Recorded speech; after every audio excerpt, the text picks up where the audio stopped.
and welcome to Season 5 of Teaching Matters, a podcast from the Psych Sessions Network. I'm Eric Landrum from Boise State University, one of Teaching Matters' 3 co-hosts. My other 2 co-hosts are Susan Nolan from Seton Hall University and Adeyinka Akinseler-Smith from City College of New York. And we do say goodbye to another co-founder of this podcast, Asani Sewell, in episode 6 of this Season 5. These 10 episodes of Season 5 were recorded from July 2022 through March of 2023 and are released on 10 consecutive Saturdays in 2023, starting on March 18th and continuing through May 20th. Oh, the places we'll go. We'll open with a current discussion of AI and ChatGPT. Then we'll harken back to mid-2022, where we had multiple conversations with different members of the Society for Teaching of Psychology, that's STP, and different task force leaders about their work. We'll chat about career transitions and changes, one time generically and one time specifically, as podcast co-founder Asani Sewell joins us, sadly, for the last time, as a regular, and discusses her departure from the podcast. In the remaining episodes, we discuss other classic topics that are, yes, beyond teaching. How do we handle students and other professionals and how they address us? We talk about the rituals of higher education and how they relate to our regular daily lives, with special meaning for Eric. A discussion about the special skill of peer reviewing, and then a discussion about applying for honors and awards.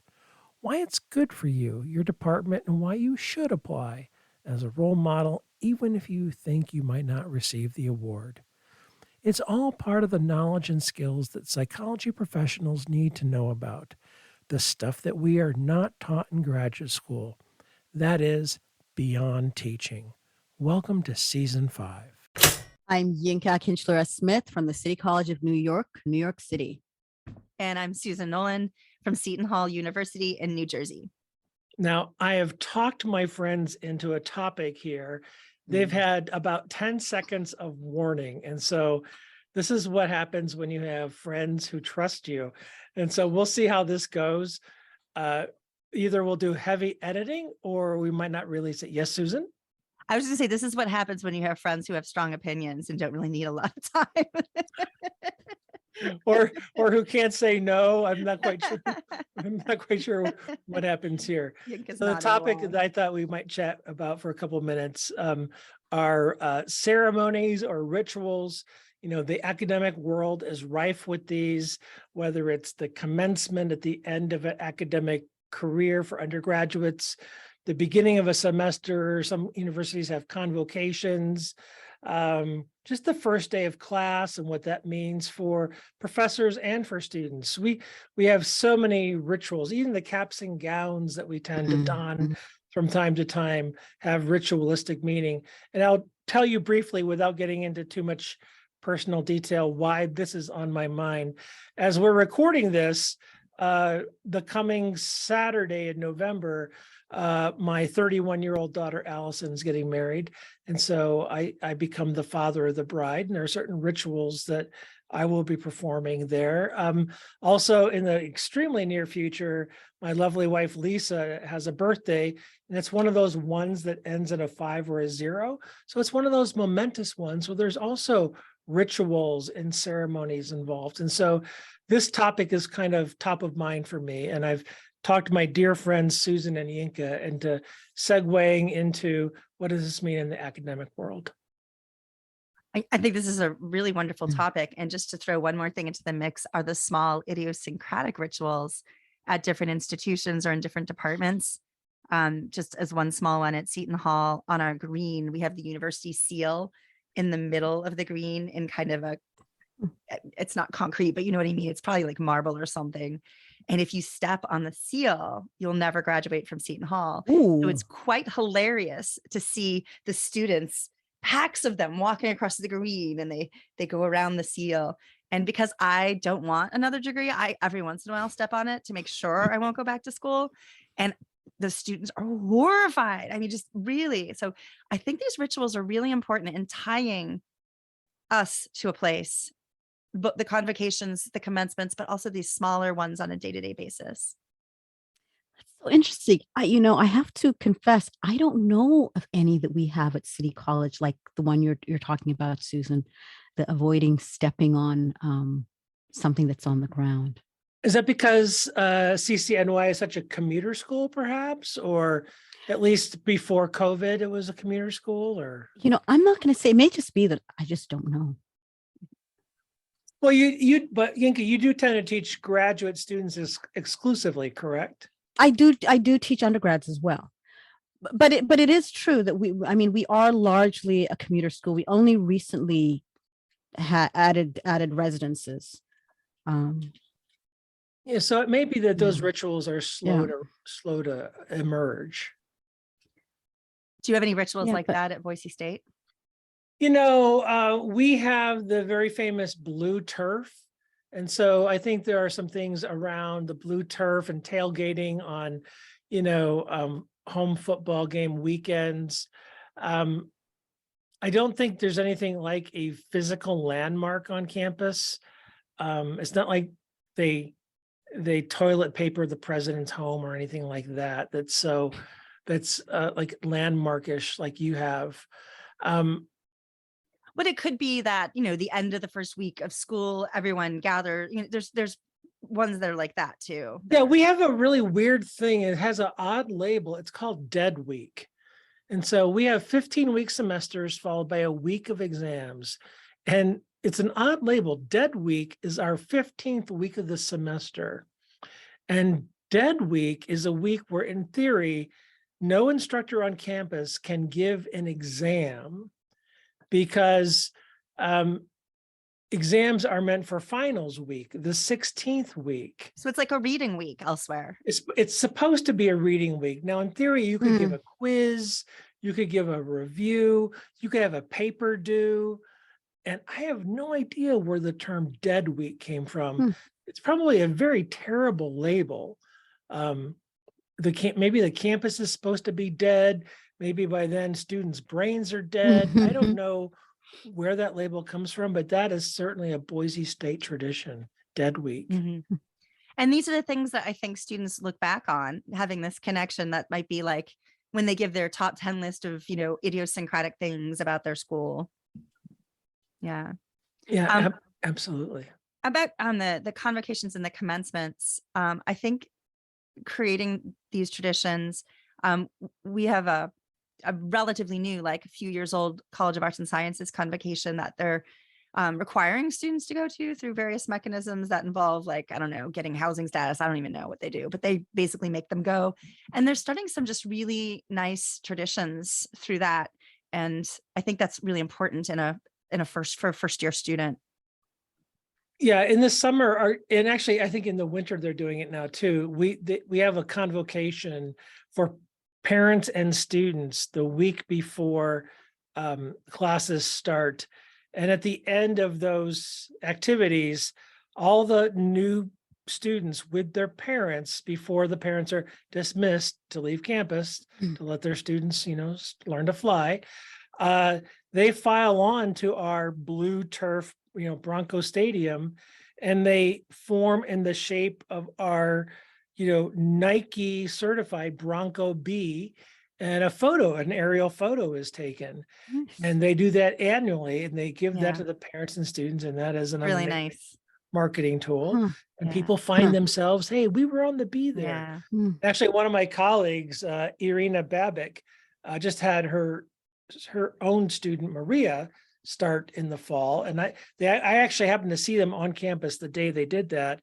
And Irina, who's a faculty member, assistant professor, actually with a background from the Ukraine, so take that for what it is, was genuinely excited about being the mom that day and going on the field and posing with her daughter in the B. So, I mean, these are these things, that connect us as family, as community. They build a sense of belongingness. Yeah. They build, these are all these things that we know that are important for student retention, motivation to continue. They're genuine, and colleges and universities need more of them. Yeah. Yeah. I think for us at City, definitely graduation is such a big thing. A, we're a commuter college, as you pointed out, but B, we have a large number of first generation immigrant students. And so for them and their families to see this end, and for me as faculty, when I do attend graduation, because we're expected to go, at least our department is, I think, if not the largest, one of the largest, is actually probably the largest in the school. But so we alternate the years in which we're expected to go. But like I'm just thinking to this past May, and just how emotional it feels for me as faculty to see them and their families and the pictures. Many of our students are parents, to see their children. I mean, somebody walking across the stage with her baby in her arms. It's just, such a triumph. That marking the end of this experience and transitioning into the, if you will, real world professional life is really amazing. Yeah. By the way, Yinko, when I say commuter school, I do not say that with disdain. Oh, no, I don't think you Right, are. It right. is what it is.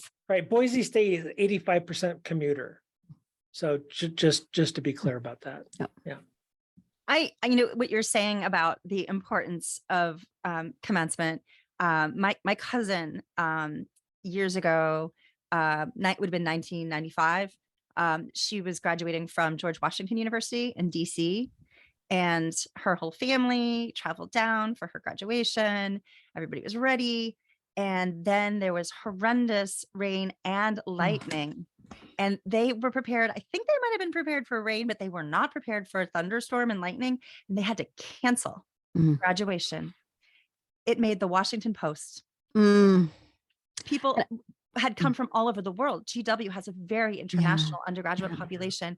Families that come from all over the world, paid a lot of money. Their hearts, were in this. And it was my cousin, and her family, they still talk about this loss of this ritual. And I think, especially this year, I think what made it so much more poignant for me, and it connects back to what you were saying about loss, that the last 2 years we had not been able to have commencement. It was on video. It was streamed online. And so to go back to this tradition where we are all gathered celebrating these graduates at different levels from different schools was just like, wow, we missed out on a lot. Well, and I, because I'm in a wedding preparation mode, I see a lot of parallels between commencement and a wedding. I mean, people gathering together, coming from a far way away at times, getting dressed up for something that's special to celebrate as a very special event. And, if you think about in our lives, when people gather together from far away to get dressed up for a special event, sometimes it's a really negative event. Those tend to be funerals.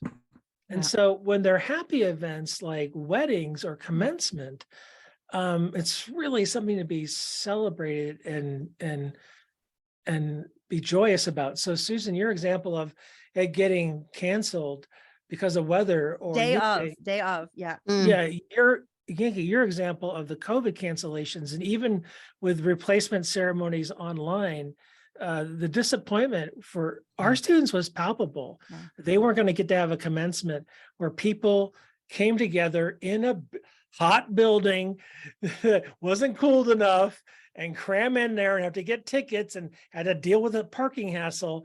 At the end of the day, they were disappointed they didn't get to do all that. And it also makes me think about the fact that we might want to think about creating more rituals within our own departments. I think that's not always something that we do.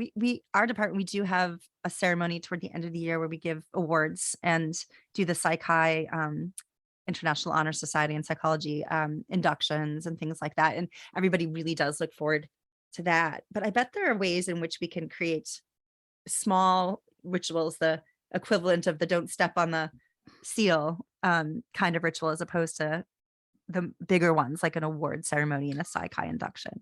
Yeah, ditto. We do that at the end of the year. We also have the holiday party, the end of the year, the end of the semester holiday party. That, I mean, it's typically for faculty, but then students are invited as well. So it's, you know, it's a time when we all get to mingle a little, and it's a little lighter. I think those are lovely ideas. At Boise State, we've always struggled with getting students to attend. It's always been, 852 psychology majors, Yeah. and with different things timed at different different times a day. Tried things with hybrid where it's on campus and Zoom simulcast. If we get 8, 10, or 12 students, we're really lucky.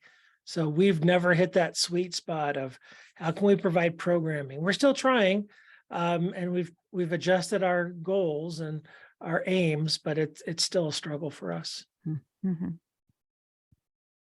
But maybe we should think about a holiday podcast party Mm-hmm. celebration. Food for thought. Yeah.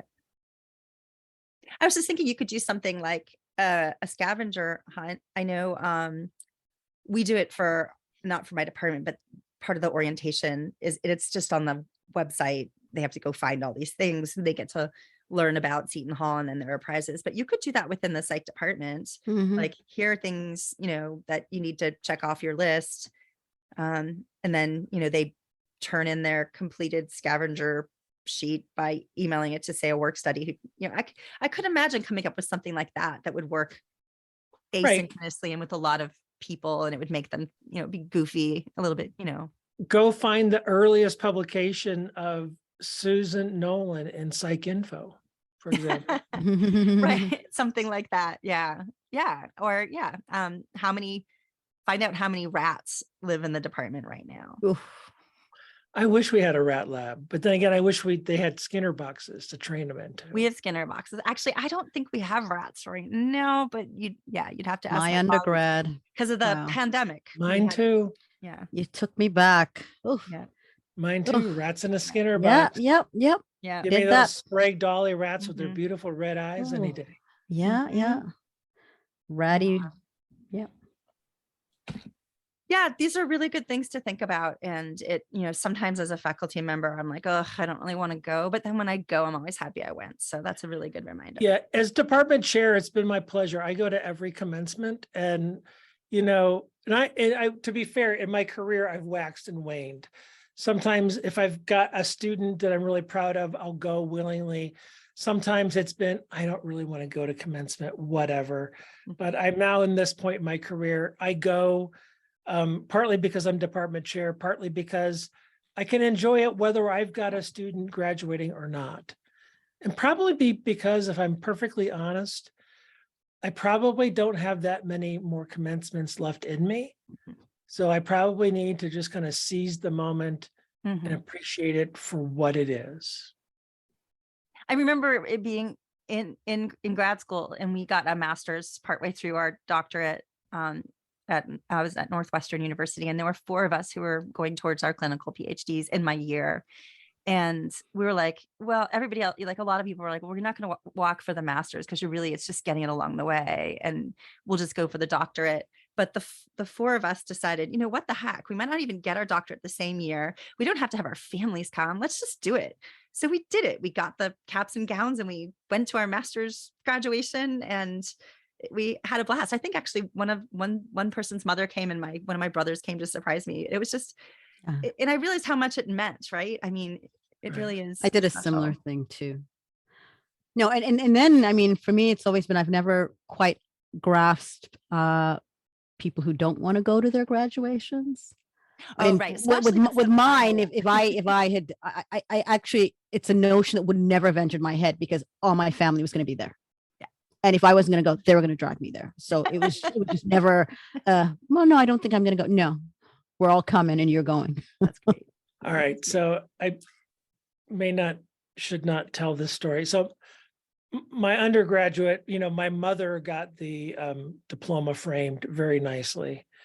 my doctoral, my parents were there, but I paid for the framing of that one.